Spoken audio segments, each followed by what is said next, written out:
हमारे चैनल को सब्सक्राइब करें और वीडियो सबसे पहले अपने मोबाइल पर पाने के लिए बेल आइकन को दबाएं। नमस्कार, मैं हूं अनिल वर्मा शेखर।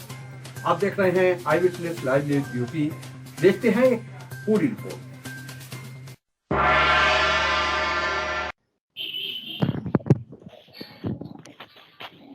नमस्कार, मैं हूं अनिल वर्मा शेखर रात और ये समय है वेब बुलेटिन का। वेब बुलेटिन में आज हम फिर चुनावी नतीजों के कयास पर चर्चा करेंगे और विभिन्न एंगल से हम लोग चर्चा कर रहे हैं। अभी 10 मार्च की तारीख बहुत नजदीक आ गई है। का इंतजार है सबको और इस बार तीसरे चक्र में मतदान हुआ है फर्रुखाबाद में, इसलिए काफी लंबा समय हो गया है प्रतीक्षा के। 10 मार्च मत करना है फर्रुखाबाद की, तब तक कयास लगाए जा रहे हैं विभिन्न एंगल से। कहाँ किसका वोट मिला, कहाँ किसका वोट अधिक मिला, किसका वोट, और जो पूर्वानुमान थे वो हम लोग भी इसी लाइन पर चल करके चर्चा कर रहे हैं, विभिन्न एंगल से चर्चा कर रहे हैं। आज हम लोगों ने एंगल चुना है इस चीज का कि जो जातीय छत्रप थे इस चुनाव में कितनी चली। कई तरह की चीजें निकल करके आई हैं सामने। खासतौर से भोजपुर की बात करें तो जब नागेंद्र सिंह राठौर को बनाया गया भारतीय जनता पार्टी का, उस समय उसके दूसरे दिन बड़ी संख्या में पुतले फूके गए और क्षत्रिय महासभा पर विरोध। उसके बाद में क्या स्थिति रही, क्या क्षत्रिय महासभा का जो संगठन है उसके कहने उसकी अपील पर मतदान की क्या स्थिति रही, भारतीय जनता पार्टी को वोट मिले या नहीं मिले। यह स्थिति आपके कायमगंज विधानसभा क्षेत्र में रही, जहां अपना दल के उम्मीदवार थे। उस पर पहले भी हम लोग चर्चा कर चुके हैं। इस समाज बताता है उनकी क्या स्थिति रही। फर्रुखाबाद में कुर्मी समाज का उम्मीदवार था, कायमगंज में कुर्मी समाज का उम्मीदवार। इसी तरह से यहाँ फर्रुखाबाद में कहा जाता जो का जो बेस है वो साक्य समाज का है। तो साक्य समाज के जो संगठन हैं उनकी असर रहा विभिन्न क्षेत्रों में। जो साक्य और सैनी बहुल में मतदान का क्या असर रहा या नहीं था, इसको करके आज हम लोग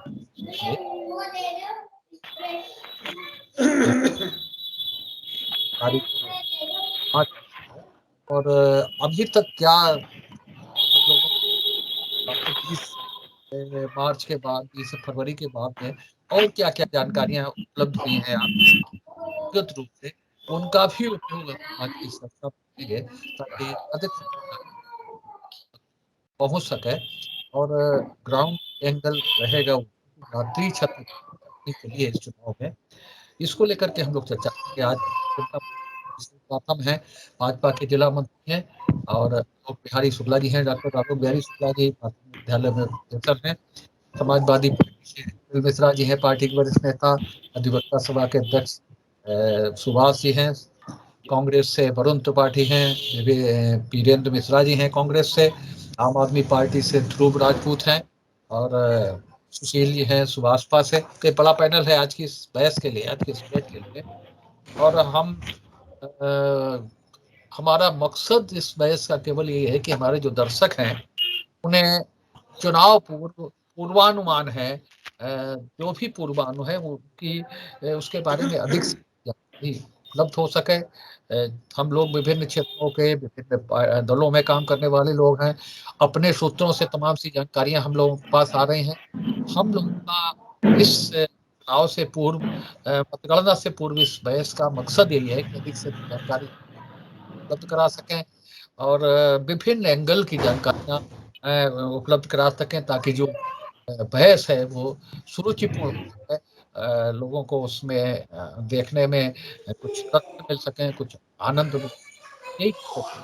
अनिल मिश्रा जी, क्या लग रहा है आपको कि ये जो सब है उदाहरण के संगठनों के नाम बताए, कुछ जातीय संगठनों की चर्चा की।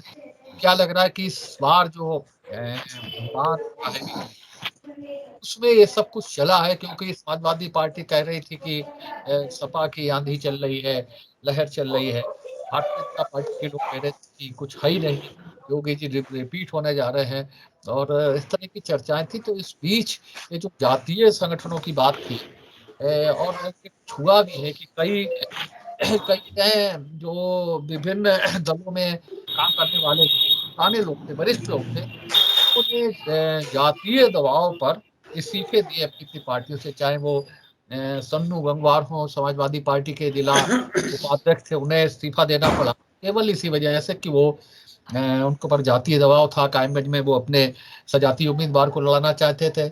कायमगंज में विधानसभा क्षेत्र के अध्यक्ष थे समाजवादी पार्टी के अनिल गंगवार, उन्हें इस्तीफा देना पड़ा।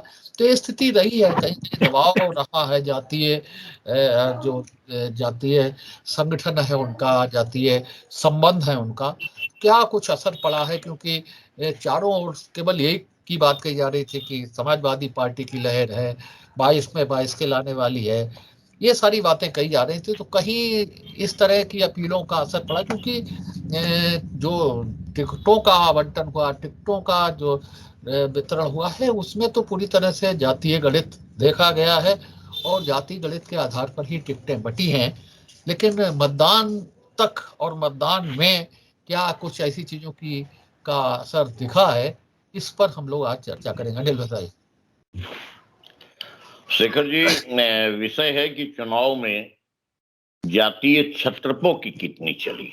आवाज नहीं आ रही आपकी, यही दिक्कत है। आवाज आ रही है? वासी चलिए, शुरू करिए। आई आवाज? जी आवाज जी भाई साहब, चुनाव में जाति छत्रपों की बिल्कुल नहीं चली मेरे हिसाब से। ये चुनाव आम जनता ने महंगाई के विरोध में, बेरोजगार के विरोध में, शिक्षा और स्वास्थ्य के बदहाली, किसानों को कुचलकर मौत के घाट उतार देने के, और शिक्षित बेरोजगारों को नौकरी के नाम पर लाठियां बरसाने, हाथरस की दलित बेटी की रात में हिंदू धर्म के कहने वाले और हिंदू धर्म के विरोध में रात को जो है पेट्रोल डालकर उसको दाह संस्कार कर देने, फर्जी एनकाउंटर कर देने, निर्दोष व्यापारियों की हत्या कर देना, इसके विरोध में पूरे उत्तर प्रदेश की जनता ने भाजपा के खिलाफ वोट किया है। इसलिए किसी जाति छत्रपों की नहीं चली, और समाजवादी गठबंधन के जितने भी गठबंधन के लोग हैं उनके पक्ष में भारी मतदान किया। मार्च को आने वाली 10 तारीख को समाजवादी गठबंधन की सरकार स्पष्ट पूर्ण बहुमत में आएगी। हाँ अनिल बताइए। अरे देखिए, चुनाव में जातीय छत्रपों की कितनी चली, ये एक विषय है, चली कि नहीं चली। दूसरा, जातिगत समीकरण कहां पे कितने प्रभावी हुए कि नहीं प्रभावी हुए, ये दूसरा विषय है।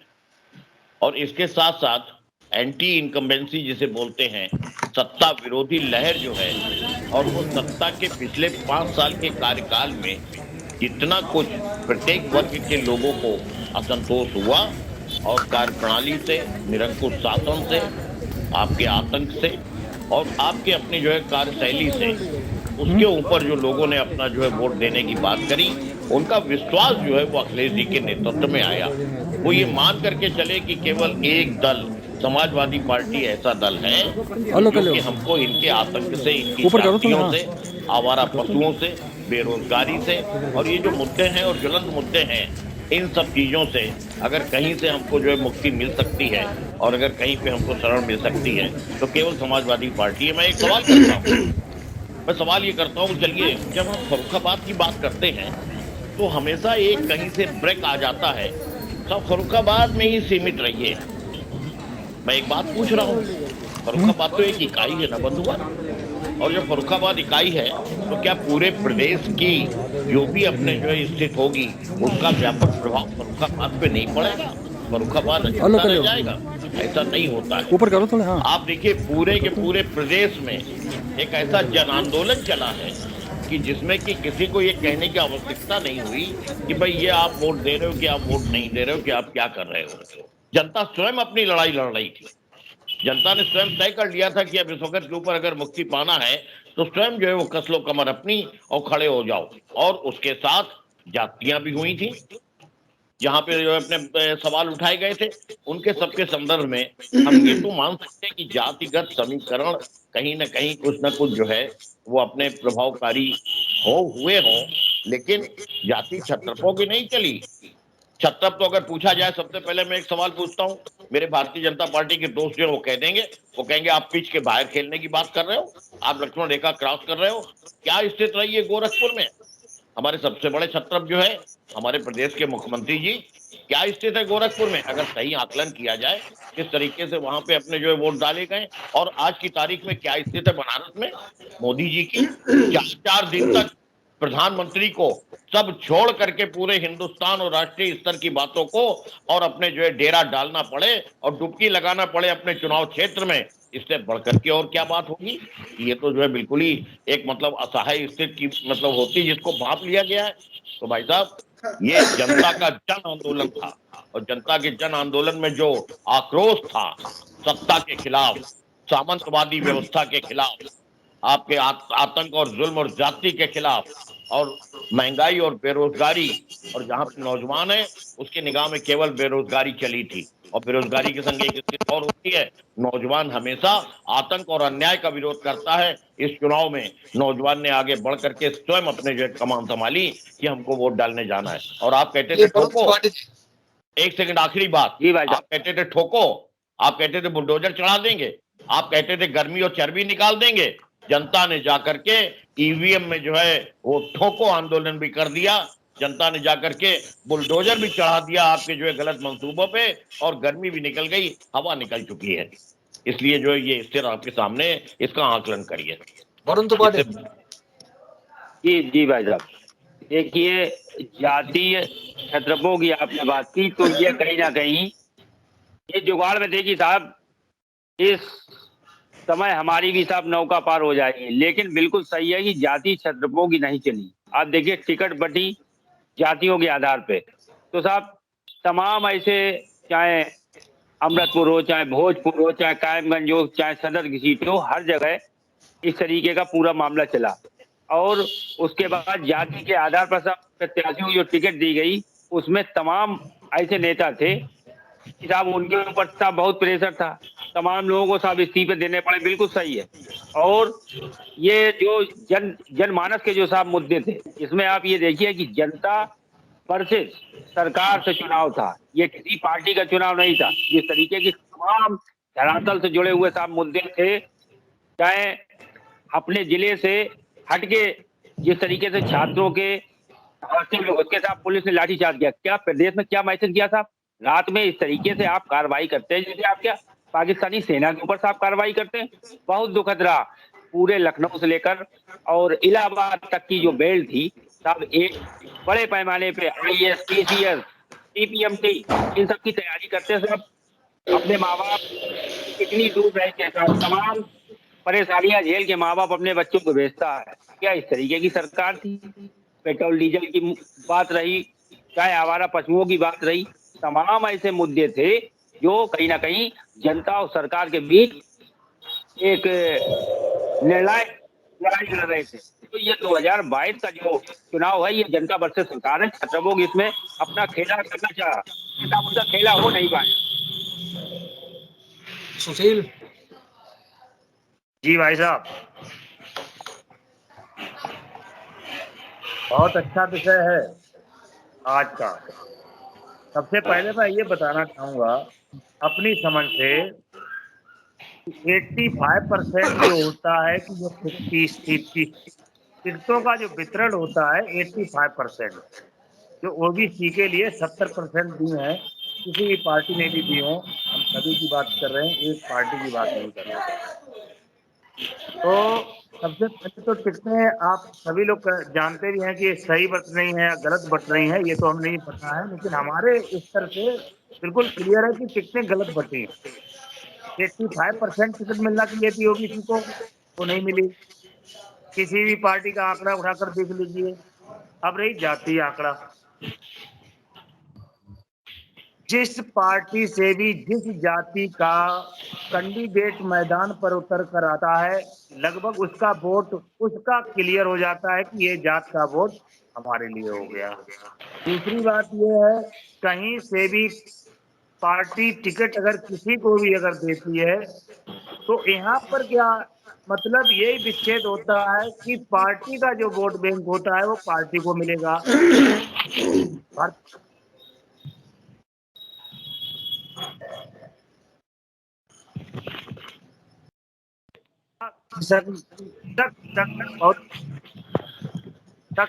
बहुत हो गया। कम से कम भारतीय जनता पार्टी के पास इतना वोट था, इतना किसी पार्टी के पास था। इस बार रोयल डे भारतीय समाजवादी पार्टी ने इतना वोट इकट्ठा करके और अखिलेश जी को इतना वोट दिया है इस बार की शायद है कि अभी आकलन नहीं कर पाएंगे लोग कि कितना वोट निकलेगा। दूसरी ये है कि हमारे पास जो जाति आंकड़ा है, अब मैं जात का नाम नहीं लेना चाहूंगा, ये लोग कहेंगे आरोप लगा देंगे कि हाँ ये गलत कह रहे हैं, कि इस बार जो है जितना समाजवादी पार्टी का वोट बैंक था, इस बार इससे ज्यादा कभी वोट बैंक नहीं बना होगा। दूसरी बात भाई साहब मैं बताना चाहूंगा कि अब देखिए साहब, 60 हम हिंदी भाषा का प्रयोग कर रहा हूँ, जो देहात में लोग बोलते हैं कि योगी जी ने 60 छुड़वा दिए। इसके विपरीत में वोट इतना था कि शायद है कि जो किसान बेहाल हो गया था वो वोट किया, तो उसने वोट किस देश पे किया हो?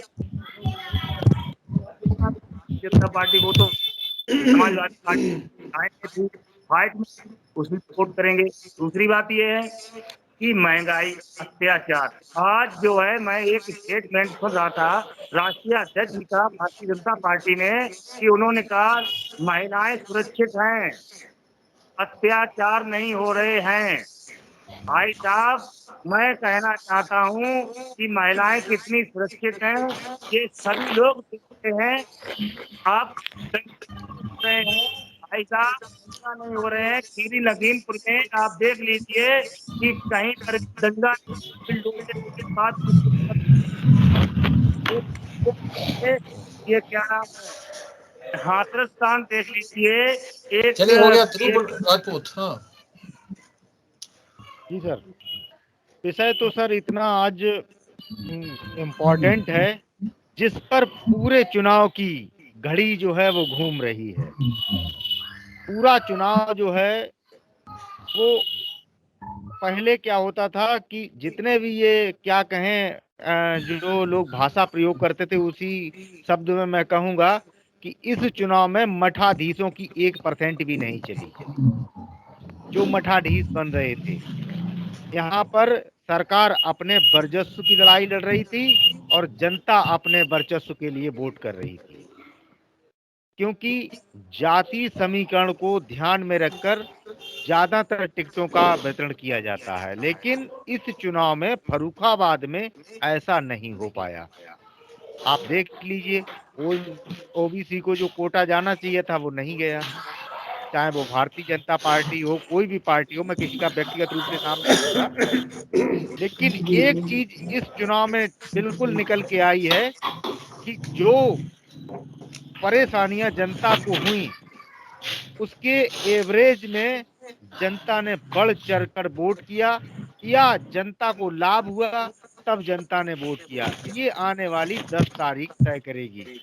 एक समय हुआ करता था जब घर परिवार का मुखिया या जाति समाज के ठेकेदार जहां पे कहते थे वहां लगभग जो है 40 से 50% वोट एक जाति वर्ग का जाता था। लेकिन इस चुनाव में ऐसा कदापि नहीं हुआ। ये चुनाव निष्पक्ष, और मैं पूर्ण रूप से कहूंगा कि शासन प्रशासन ने भी बहुत सहयोग किया। कहीं पर कोई अप्रिय घटना नहीं हुई चुनाव में, और बहुत अच्छा रहा। लेकिन एक चीज मैं और कहना चाहूंगा शेखर जी आपके चैनल के माध्यम से कि आज जो जानवरों को दिक्कत हो रही है वो सिर्फ इस वजह से हो रही है, किसान अपना गेहूं नहीं बो पा रहा, क्योंकि उसे पता है अगर मैं गेहूं खेत में बो दूंगा तो जानवर चर जाएगा, और जब गेहूं नहीं हुआ तो भूसा नहीं हुआ, अब भूसा नहीं हुआ तो जानवर खाएगा क्या। तो जानवरों की जो दुर्दशा करने का काम इस सरकार ने किया है, ये बहुत ही निंदनीय है। और वीरेंद्र मैं मिश्रा जी, आपको वीडियो ने तुम्हारा बोलना हो तो बताइए। एक चीज और बता रहा हूं मैं हाँ शेखर जी। कि जो वीरेंद्र जो जी, शिक्षा वीडियो ने का तुम्हारा आ रहा स्तर है। जो शिक्षा का हेलो। स्तर इस सरकार में गया है नीचे, वो किसी भी सरकार में नहीं गया है। ठेके एक तरफ खुलवाए गए और कॉलेज बंद रहे। ये बहुत ही निंदनीय बात है, क्योंकि हमारे विवेकानंद जी ने कहा है, आचार्य चाणक्य जी ने कहा है कि जहाँ की शिक्षा जब नीचे स्तर पर चली जाती है तो वो राज्य, वो देश और वो परिवार अपने आप पतन की तरफ बढ़ रहा है। वही श्रेणी में भारत भी जा रहा है। इस पर ये बहुत गंभीर विषय है, और इस पर आने वाली सरकार जो भी हो, मेरा सभी से अनुरोध है कि इस पर विशेष रूप से आलोक ध्यान जी, दिया जाए। जैसे आम आदमी पार्टी ने दिल्ली में शिक्षा का बजट सबसे अधिक रखा है। बहुत बहुत धन्यवाद। शेखर भाई, छत्रपों की बात आई।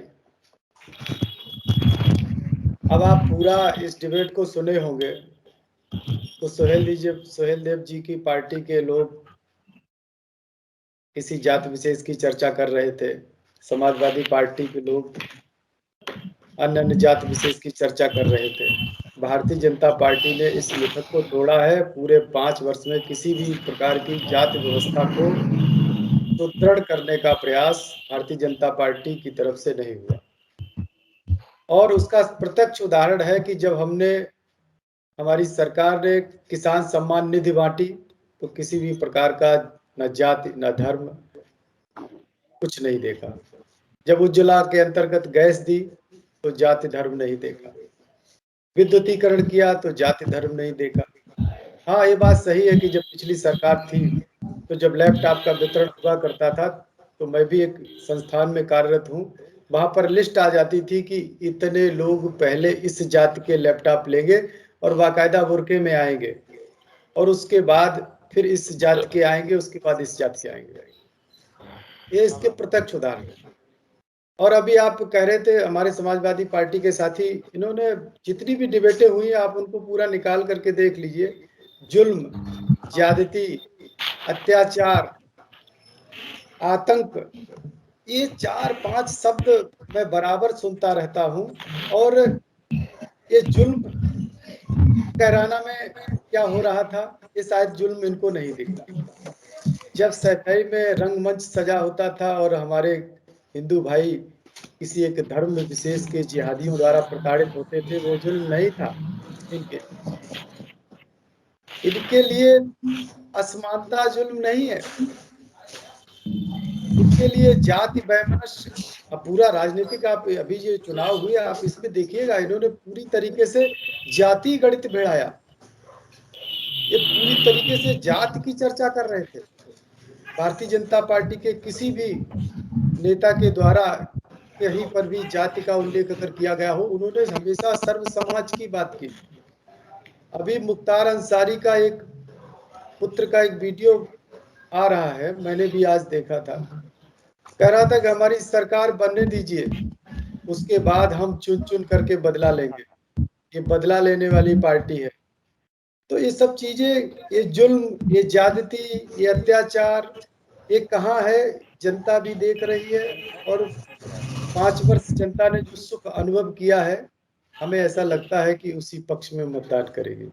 और रही बात, अभी बेरोजगारी की बात कर रहे थे आप, 2017 से पहले का आंकड़ा उठा करके देख लीजिए। प्रदेश में बेरोजगारी की दर 17 से 18% के बीच में थी।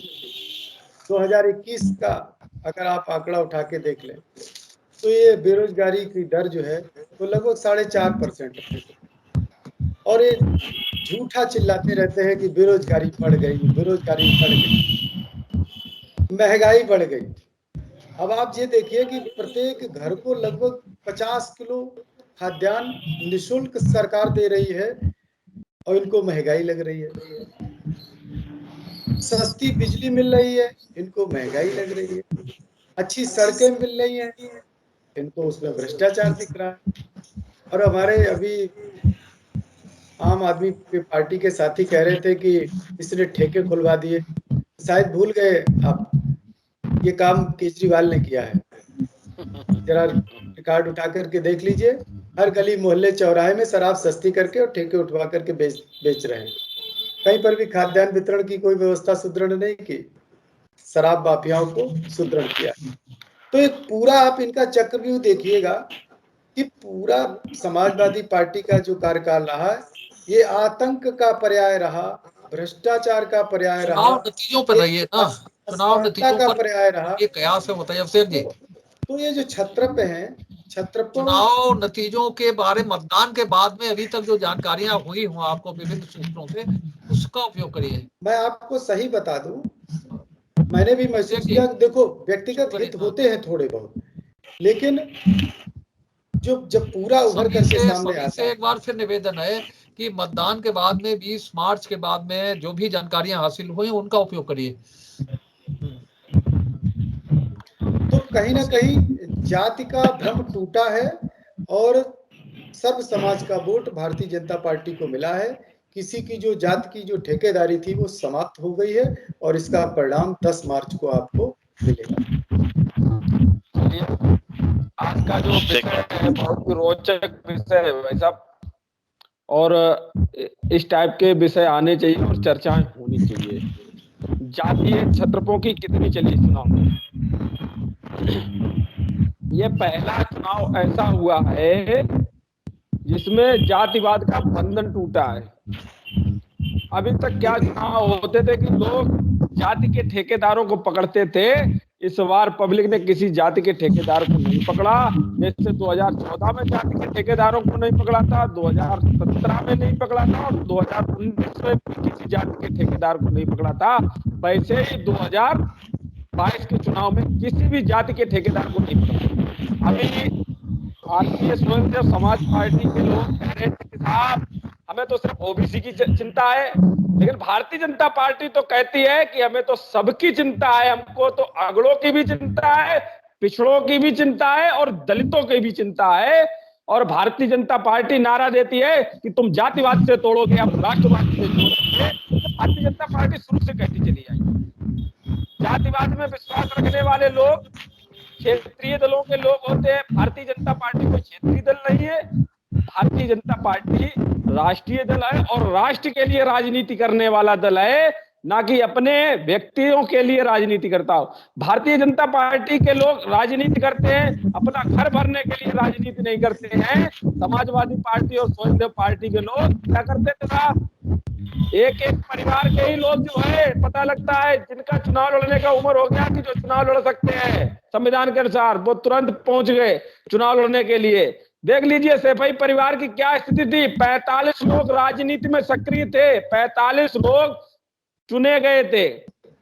ये भारतीय जनता पार्टी नहीं कर सकती है। भारतीय स्वतंत्र समाज पार्टी की बात करें तो ओम प्रकाश राजभर जी राष्ट्रीय अध्यक्ष है और उनके पुत्र प्रदेश अध्यक्ष है। ये साहब समाज के लिए काम नहीं कर रही है, जनता के लिए काम नहीं कर रही है, चिंता कर रहे हैं कि आप कैसे जो है अपनी घर की आर्थिक स्थिति मजबूत करें, अपने हाथ को मजबूत करें। ये अखिलेश यादव का ट्रेंड रहा था भाई, जो है सोलदेव जी का ट्रेंड है। भारतीय जनता पार्टी में ठीक है शेखर जी, भारतीय जनता पार्टी में चुनाव मतगणना से पूर्व जो भी डिबेट है उसमें सीधी सीधी लोग ये चाहेंगे कि आप सबके जो अनुभव हैं, आप सबकी जो जानकारी है, उससे ये बताइए कि अभी तक की जो स्थिति है उसमें जिले की जो 4 सीटें उनमें कितनी सीटें आपकी पार्टी को मिल रही हैं और उसके पीछे तर्क क्या है। सीधी सीधी लोग जानकारी जानना चाहते हैं इस चीज को। भाषण क्या लखीमपुर में हुआ, क्या हाथरस में हुआ, ये सब चीजें बहुत दिन से चल रही हैं, साल भर चल रही हैं। सीधी सीधी बताइए, यही लोग जानना चाहते हैं। और उसके पीछे आपका अनुभव क्या है, क्या जानकारी है, सूत्र क्या है जानकारी के, ये देखिए शेखर भाई मैं थोड़ा सा चर्चा कर दूं। शेखर भाई मैं थोड़ी चर्चा कर दूं। भाषण नहीं होना चाहिए कतई, उसे पूर्वानुमान बताइए और जो एंगल है उस पर बताइए। शेखर जी अनुमति है? हाँ बोलिए। मैं इसलिए पूछ रहा हूं कि दो जो है अपने इसमें जो है वो अपने वो आ गए हैं, बिंदु आ गए हैं। एक बिंदु तो ये जिसके ऊपर हम लोग डिस्कस कर रहे थे, जो आपने कहा बिल्कुल विषय के ऊपर हमको रहना था, लेकिन दूसरा बिंदु ये है कि जब इस तरीके के आरोप सीधे सीधे लगाए गए हैं तो क्या उनका भी तो डिफाइन हम कर दें, अपने स्पष्टीकरण तो दे दें कि आप क्या आरोप लगा रहे हैं। हमें बहस एक पर्टिकुलर किसी एक व्यक्ति के लिए, एक पैनलिस्ट के लिए नहीं करनी है, हमें बहस करनी है अपने दर्शकों के लिए। यही इनको दर्शकों के देखने योग्य बने, यही इनको समझना चाहिए जो ये कर रहे हैं, विषय पे न रह करके आरोप लगा रहे हैं, आगे न रहे। मैंने आपकी बात का जवाब दिया सर, कर रहे थे, मैंने आपकी बात का जवाब दिया। चलिए यार एक दिन और मत लो, हर बात का जवाब दे लिया जाएगा। सुभाष जी जो नया कोड है उसे दीजिए। हाँ, वो ये है, फर्रुखाबाद की चारों विधानसभा में समाजवादी पार्टी और गठबंधन का चारों प्रत्याशी जीत रहे हैं। यहाँ पर भारतीय जनता पार्टी का कोई खाता तक नहीं खुलेगा, ये मैं आपको बता दूं। उसके पीछे उसका तर्क भी है। फर्रुखाबाद में भारतीय जनता पार्टी ने कोई विकास कार्य नहीं किया था, क्योंकि ना तो एक्सप्रेस वे एक आने था, वो भी नहीं आया, और बाकी इनके चार विधायक, एक सांसद, डबल इंजन की सरकार। फर्रुखाबाद का विकास 2016 में 17 में हमने छोड़ा था, उसी मायने खड़ा था बस, बल्कि उससे ज्यादा बदतर स्थिति खराब हो गई थी। इसलिए आम जनता ने भारतीय जनता पार्टी के विरोध में मतदान किया, सिर्फ विकास ने किया। इसलिए हमारी चारों सीटें आएंगी और फर्रुखाबाद में भारतीय जनता पार्टी का खाता नहीं खुलेगा। 10 मार्च को इनकी विदाई तय हो जाएगी, पूरे उत्तर प्रदेश में इनकी कहीं 100 के अंदर हो जाएंगी, ये मेरा कहना है। बाकी आप जो 100 के अंदर है वो दूसरों को 100 के अंदर ले जा रहे हैं। मैं 300 पार करूंगा, भारतीय जनता पार्टी 300 पार करेगी, और फर्रुखाबाद की मैं चारों सीटें भारतीय जनता पार्टी के साथ जीत रही है। फर्रुखाबाद में चारों सीट भारतीय जनता पार्टी सुनिए, दूसरी बात सुन लीजिए कि हम कैसे जीत रहे हैं। तर्क सुन लीजिए, फर्रुखाबाद में आ जाइए भाई साहब। फर्रुखाबाद की बात रहे हैं कि हमने विकास किया है, विकास के नाम पर, और बाबा के बुलडोजर के नाम पर भी वोट पड़ा है। 2017 में भाई साहब, 2017 में फर्रुखाबाद में 4 विधायक आपको दिए, 1 सांसद दिया। अपना विकास गिना दीजिए सिर्फ, तो आपको जनता वोट करेगी। आप विकास गिना के दिखा दीजिए कितना आपने विकास करवा दिया फर्रुखाबाद के अंदर। जो आपने विकास, सुशील हो गया भाई, अब सुनो तो दूसरे की बात सुनो। फर्रुखाबाद की जो 4 विधानसभा सीट हैं, तर्क के आधार पर सुन लीजिए, भारतीय जनता पार्टी ने जो कार्य किए हैं विकास के नाम पर वोट पड़ा। और सबसे बड़ा जो चुनाव का मुद्दा था कि जब समाजवादी पार्टी की सरकार थी तो खुलेआम गुंडई होती थी, और भारतीय जनता पार्टी शब्द मत प्रयोग करिए। शेखर जी रोकिए इनको, आप असामाजिक बोलिए, आप गुंडे बोलेंगे तो आप सबसे बड़े गुंडे हैं। समाजवादी गुंडे अगर तो भारतीय जनता पार्टी के लोग उससे बड़े गुंडे हैं। क्या बात कर रहे हो आप भी? आप जबरदस्ती गालियां दोगे, संसदीय भाषा का प्रयोग करें, संसदीय भाषा का प्रयोग करिए। नहीं, आपकी खिसियाहट आ गई, बौखलाहट आ गई कि आप सत्ता से जा रहे हो, तो इसका मतलब लोगों को गालियां दोगे आप। थोड़ी शर्म करो भाई, जब दूसरे तुमको जो नहीं अपने कह रहे। किसी ने कहा इसके अलावा कोई शब्द ही नहीं जो। तो ये एक मिनट शेखर जी, ये इनको कहिए कि आप कोई अपनी शैली बदले, सुनिए भाई, डिबेट से भटकाते हैं। ठीक है, सुनिए, अरे भाई सुनिए, मैंने आपसे ये कहा है कि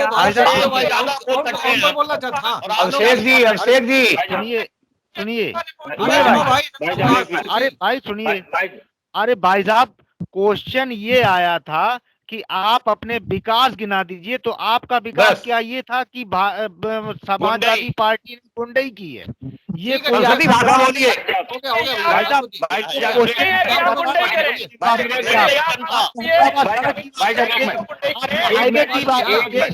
आप पार्लियामेंट में जो स्थायी बिल पर है, आप बात करिए, आप स्थायी कोई अभिषेक जी एक मिनट सुरक्षित अपने घर तक वापस आए। शेखर जी अपने बोलने दीजिए, हम लोग खामोश हैं। आप इन्हीं को बोलने दीजिए, गालियां देने दीजिए, हम लोग खामोश हैं। भारतीय जनता पार्टी की सरकार में भी कहीं महिलाएं सुरक्षित नहीं है। भारतीय जनता पार्टी की सरकार में भी महिलाएं सुरक्षित नहीं है। एक अरे दिन सुनो आते भाई, सुशील सुनो, बस करो। भाई साहब एक मिनट देखिए, राजनीति में शब्दों, भाई साहब राजनीति में शब्दों की मर्यादा बनाए रखी जाए। भाजपा के साथी कितने आप समझिए, इनकी मानसिक स्तर इनका देखिए कि ठीक है, सपा की सरकार ने अगर पूर्व में अगर कुछ किया था तो उन्हें मुआवजा जनता ने दे दिया। आप जहां बैठे हैं, आप इस स्तर की अगर बात करेंगे तो ये कहीं ना कहीं इस प्लेटफॉर्म से बहुत निचले स्तर पे ले जाता है। दूसरी चीज आपकी बात, अच्छा एक चीज बताइए वरुण जी। जी भाई साहब, एक बात बता दीजिए, पब्लिक ने जो वोट किया था 2017 में, और लोगों ने क्यों किया था? सुन लीजिए वो गुंडई खत्म हो जाए, और वो गुंडई फर्रुखाबाद से बोला गया। भारतीय जनता पार्टी के विधायकों ने किया है कि वो गुंडई बिल्कुल खत्म हो गई है। आप ये शब्द मत बोलिए अभिषेक जी। देखिए, हमें भी फिर वही भाषा बोलने पर मजबूर मत कर दीजिए। के ऊपर अलग विषय रखिए, वरना ये खामोश। आप एक दूसरी लाइन खींचिए, कुछ शब्दों की इस तरीके की गरिमा बनाए रखिए कि आप राष्ट्रीय पार्टी की आप कहते हमारी राष्ट्रीय पार्टी है, आप कहते हमारी राष्ट्रीय पार्टी है, और ये राष्ट्रीय पार्टी इस संसदीय भाषा बोलती है जिसकी कोई सीमा नहीं। इससे ज्यादा अरे हमें ये इससे ज्यादा सर्वनाश बात नहीं हो सकती है। जिस भाषा को आप यूज करते हैं, जो राज्य का मुख्यमंत्री रहा हो, उसे संसदीय भाषा नहीं मालूम, आप लोग हमें संसदीय भाषा सिखाएंगे? नहीं, भारतीय पार्टी को संसदीय भाषा समाजवादी पार्टी बिल्कुल बिल्कुल सिखाएंगे। आपको भाषा आती नहीं है, हम संसदीय भाषा सिखा सकता, आप नहीं बर्दाश्त करेंगे।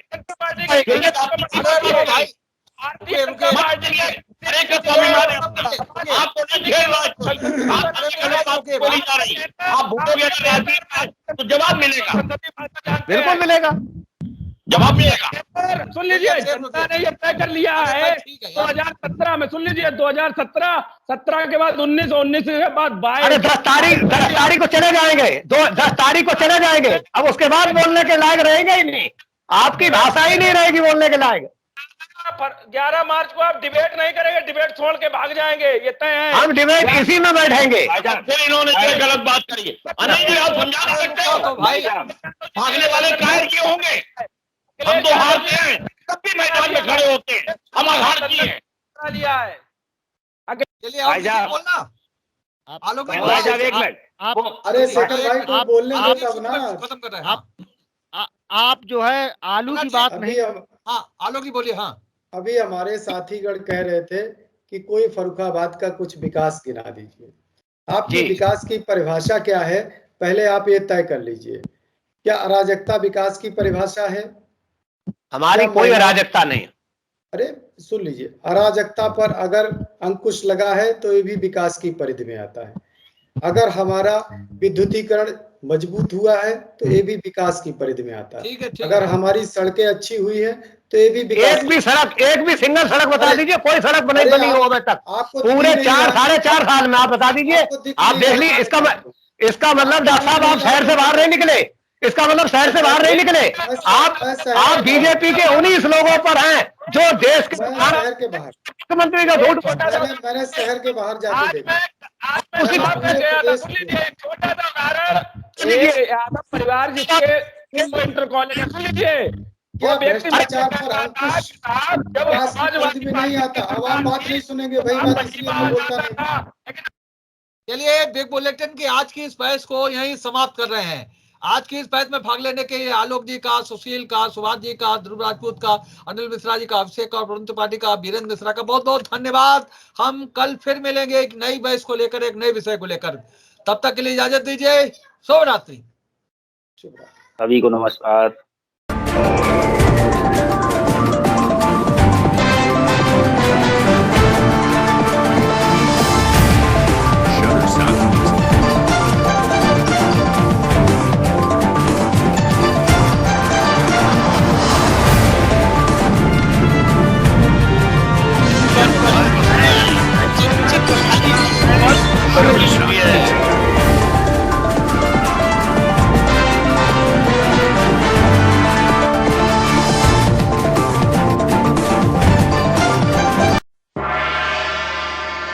उम्मीद है आपको हमारी ये खबर पसंद आई होगी।